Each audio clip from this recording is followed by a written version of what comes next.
Conversaremos com o secretário da Receita Federal, Robson Barreirinhas. Tudo bem com o senhor? Bom dia, seja bem-vindo à Rádio Bandeirantes.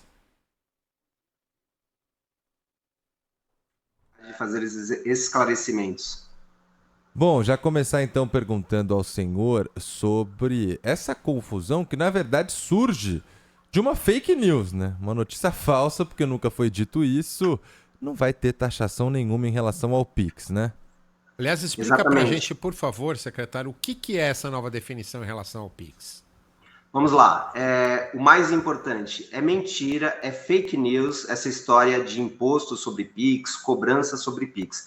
Não existe e nunca vai existir, porque a Constituição Federal proíbe, veda qualquer tributação sobre movimentação financeira. Então não tem nem como se pensar nessa hipótese. Então isso é fake news. E também é mentira, é fake news de que a Receita criou alguma coisa nova, uma declaração nova. Já existe há mais de 20 anos no Brasil a declaração prestada pelas instituições financeiras sobre operação com cartão de crédito, sobre movimentação bancária das pessoas. E nunca ninguém teve nenhum problema com isso. Pelo contrário, é com base nessas informações que a Receita sempre recebeu que ela consegue prestar um bom serviço para o contribuinte, por exemplo, na declaração pré-preenchida do imposto de renda. Quando você vai declarar o imposto de renda e tem lá os saldos das suas contas, das suas aplicações, é exatamente por conta das informações prestadas pelas instituições financeiras.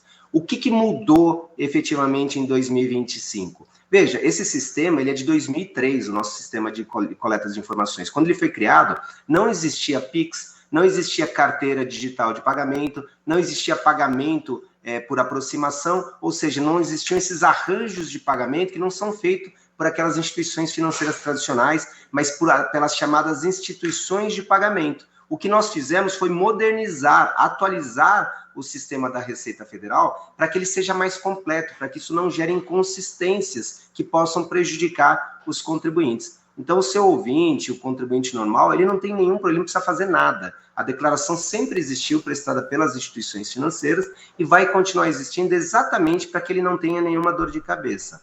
Quem precisa se preocupar não é o teu ouvinte, Sabino, Vitor. Quem precisa se preocupar são aquelas pessoas que se utilizam desses novos meios de pagamento para ocultar dinheiro ilícito, às vezes decorrente de crime, de lavagem de dinheiro. Esse é o foco da Receita Federal. Não é o contribuinte, não é o trabalhador, não é o pequeno empresário.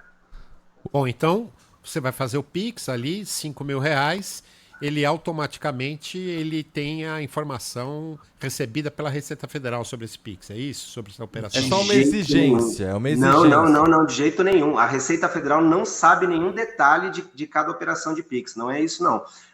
A Receita Federal ela recebe informações globais, caso as operações daquele contribuinte no mês ultrapassem R$5.000. A rigor, nós aumentamos o patamar, porque até o ano passado, a partir de R$2.000 para pessoa física, de movimentação bancária, de cartão de crédito, e acima de R$6.000 para pessoa jurídica, a instituição já era obrigada a fornecer informação. Nós elevamos esse patamar, a gente está dispensando valores menores. Agora o patamar é R$5.000 para pessoa física e R$15.000 para pessoa jurídica. Valores menores do que esse dentro de um mês, a Receita Federal está dispensando a informação. Na verdade, a gente está reduzindo o volume de informação que a Receita recebe por esse critério de patamar. E o que a gente recebe exatamente, Sabino? Você tem lá uma conta bancária e durante o mês você recebe 3, 4 PIX, transferências, que a somatória deu R$7.000.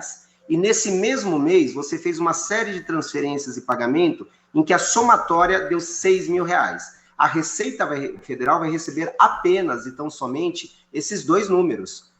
Naquele CPF, naquele mês entrou 7.000 e saiu 6, mais nada. A Receita não tem nenhum interesse em saber quem que fez a transferência para você e nem onde você gastou o seu dinheiro. Nós não recebemos informação individualizada, não queremos e proibimos de receber. Isso foi um aprimoramento dessa instrução normativa de setembro do ano passado. Está lá na instrução normativa que a instituição financeira ela deve prestar informação global e está proibida de fornecer qualquer informação, ainda que em tese, que possa permitir a identificação individualizada das operações. Então, o sigilo bancário do detalhamento é absolutamente preservado e foi reforçado com essa instrução normativa de setembro de 2024. Ou seja, é para aumentar a transparência e evitar qualquer tipo de uso do Pix para lavagem de dinheiro ou para qualquer outra irregularidade. É um zelo da Receita Federal, mas no dia a dia do cidadão, de quem está nos acompanhando, não vai mudar absolutamente nada. Exatamente, absolutamente nada. É a vida que segue. O Pix ele pode ser continuar sendo utilizado pelo teu ouvinte, nada muda. É um excelente instrumento de pagamento. A questão é que a Receita tem que acompanhar a evolução tecnológica. O nosso sistema, eu repito, ele foi construído em 2003, quando nem se pensava em Pix nem nada disso. Então, nós simplesmente atualizamos ele tecnologicamente para que possamos continuar a prestar um bom serviço para o contribuinte. E focar os esforços da Receita Federal, eu repito, não é no teu ouvinte, quem está ouvindo essa entrevista aqui, não. O trabalhador, o empresário, não é esse o foco da Receita Federal. É que, infelizmente, esses novos instrumentos de pagamento são utilizados também, indevidamente, para pessoas que estão lá querendo ocultar dinheiro ilícito, às vezes decorrente de crime, de lavagem de dinheiro. Esse é o foco da Receita Federal. Ou seja, o que já acontecia com outros meios de pagamento, agora acontece com o Pix normalmente. Exatamente. Então, com as pessoas, mas agora eu vou ter. Mas se você não teve problema até hoje com cartão de crédito, não tem lógica começar até agora, porque essas informações já eram recebidas pelos instrumentos que existiam na época. Antes não existia Pix, então a gente recebia informação de movimentação bancária tradicional, por meio de transferência bancária, por meio de depósito, por meio de TED, antigamente por meio de DOC. Essas informações sempre foram recebidas, sempre de maneira global, sem detalhamento, tá? Só para fins da gestão de risco. Nada disso mudou, na verdade.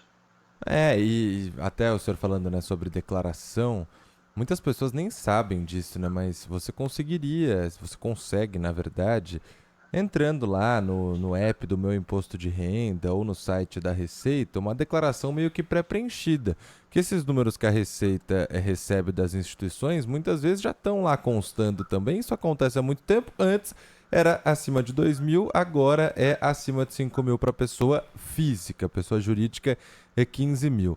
Não vai mudar absolutamente nada. E aí, cuidado com fake news de internet, hein? Porque começou uma onda, um monte de gente falando besteira nas redes sociais. E aí, um republica sem entender nada e só viu lá, aí gera revolta, começa uma onda e não tem absolutamente nada a ver, não muda nada. Só que, agora, secretário, eu queria mudar um pouco de assunto, falar sobre a declaração do imposto de renda. Virou o ano, todo mundo já começa a pensar. E aí, o calendário já está definido? Quanto que as datas devem ser anunciadas? Em breve, muito em breve, mas a cada ano que passa, nós aprimoramos a declaração do imposto de renda exatamente no sentido de dar menos trabalho para o contribuinte, né? E o meu sonho, eu vou adiantar para você, eu gostaria de, se não nesse próximo ano, mas deixar preparado para o momento de não ter mais nem a obrigação da pessoa ter que declarar o imposto de renda, dele já estar totalmente preenchido. E se você quiser mudar alguma coisa, você entra e já está tudo pronto ali para você. Isso evitaria, por exemplo, aquela multa da pessoa que esquece de fazer a declaração do imposto de renda. Ela já vai estar lá pronta, você não precisa declarar. Porque hoje praticamente todas as informações já são eletrônicas, né? São concedidas por meio das fontes pagadoras, por exemplo, pelas instituições financeiras, pela E-Financeira, que é essa declaração que deu origem a essas fake news. Então, em breve, nós vamos anunciar o calendário da declaração de imposto de renda com novidades. A partir desse ano, todo mundo está falando dessa instrução normativa, mas foi um pacote de modernização que nós fizemos esse ano para facilitar a vida do contribuinte. Por exemplo, acabando com aquele recibo em papel do profissional de saúde, que dava muito problema, né? Você ia num médico, num dentista, num psicólogo, num fonoaudiólogo, pessoa física, ele dava aquele recibo em papel para você. Se ele errasse algum número, você errasse, você caía na malha fina. Mais de 25% dos problemas de malha fina eram com base nisso, desse tipo de inconsistência. Isso acabou a partir desse ano, 1º de janeiro, essa declaração em papel. Então, isso, junto com essa medida de aprimoramento da declaração prestada pelas instituições financeiras, vai melhorar cada vez mais essa declaração pré-preenchida. Mais alguma novidade? É isso, o sistema da Receita Federal está cada vez mais inteligente. Nós estamos integrando, por exemplo, com aquela declaração de ganho de capital. Nós não completamos para esse ano, mas estamos avançando muito. Outra novidade, olha, lembrei agora do Revar, né? Quem já aplicou em ações, era um tormento fazer a declaração do imposto de renda em relação à compra e venda de ações durante o exercício. E tinha DARF para pagar em determinadas situações. Agora nós fechamos uma parceria com a B3, lá de São Paulo, que essas informações vão alimentar também automaticamente as declarações do imposto de renda. Isso vai ficar para 2026, né? Porque o sistema está pronto esse ano, então as operações de 2025 já vão sendo coletadas automaticamente e vão alimentar a declaração pré-preenchida do ano que vem. Veja então como que são as coisas, né? Não tinha nem falado do Revar, mas pela tua pergunta já puxou esse gancho. Como é importante que a Receita receba essas informações para facilitar a vida do contribuinte, para ele não ter essa dor de cabeça de esquecer um determinado número ali de uma compra e venda de ações e cair indevidamente na malha fina. É ruim para o contribuinte e é péssimo para a Receita Federal, porque ela tem que gastar energia com alguém que não precisa ser fiscalizado. Foi um erro bobo ali, que a pessoa esqueceu de preencher um determinado dado.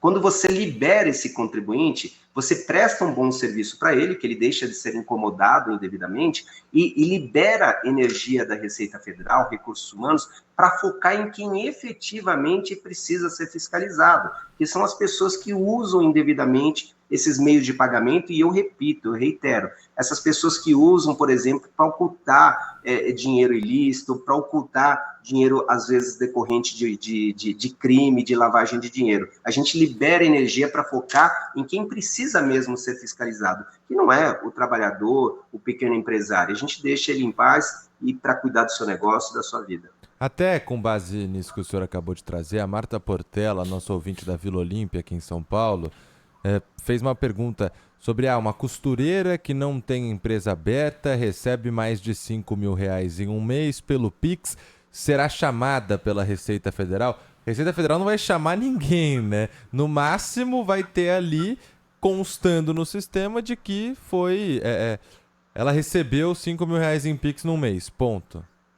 Olha, eu tenho dito isso, eu fico até angustiado quando essas pessoas mais simples, trabalhadoras, ficam preocupados, e aquela pessoa que deveria estar preocupada, que movimenta um volume muito grande em diversas contas bancárias, essa não fica preocupada.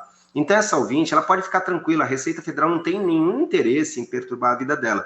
Pelo contrário, eu acho que essa é uma boa oportunidade para a gente dar uma orientação para ela se regularizar em relação à sua atividade. O governo ele oferece uma série de instrumentos para ela abrir a sua empresa ou se estabelecer, por exemplo, como uma microempreendedora individual. Aí ela não vai ter mais nenhum problema. Ela abre lá uma MEI, ela se estabelece como microempreendedora individual, fica regularizado perante o fisco, fica coberta pela Seguridade Social e paga um valor fixo todo mês. Ela não se preocupa quanto dinheiro entra na sua conta, não. Então, para fins dessa discussão da declaração, ela não precisa se preocupar de qualquer forma, não é esse o foco da Receita Federal. Mas pode ser já uma oportunidade dela se regularizar e ficar direitinho, não ter nenhuma preocupação.